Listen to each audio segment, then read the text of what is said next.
I love a winter warmer, and today I'm going to show you my fish pie with a bit of a green twist. First things first, we're going to preheat our oven to 180 with the steam function on. Today we're going to be using some beautiful salmon fillets, some Australian prawns, a white fish of your choice, but I'm going with a snapper today, broad beans, and then the green twist comes from our beautiful baby peas, some tarragon and the zest of lemon.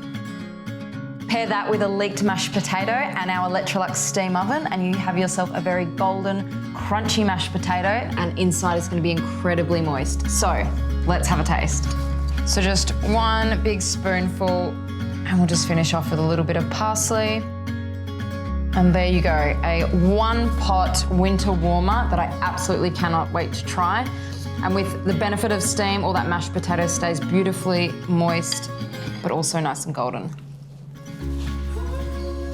All right, I'm eating this on my own.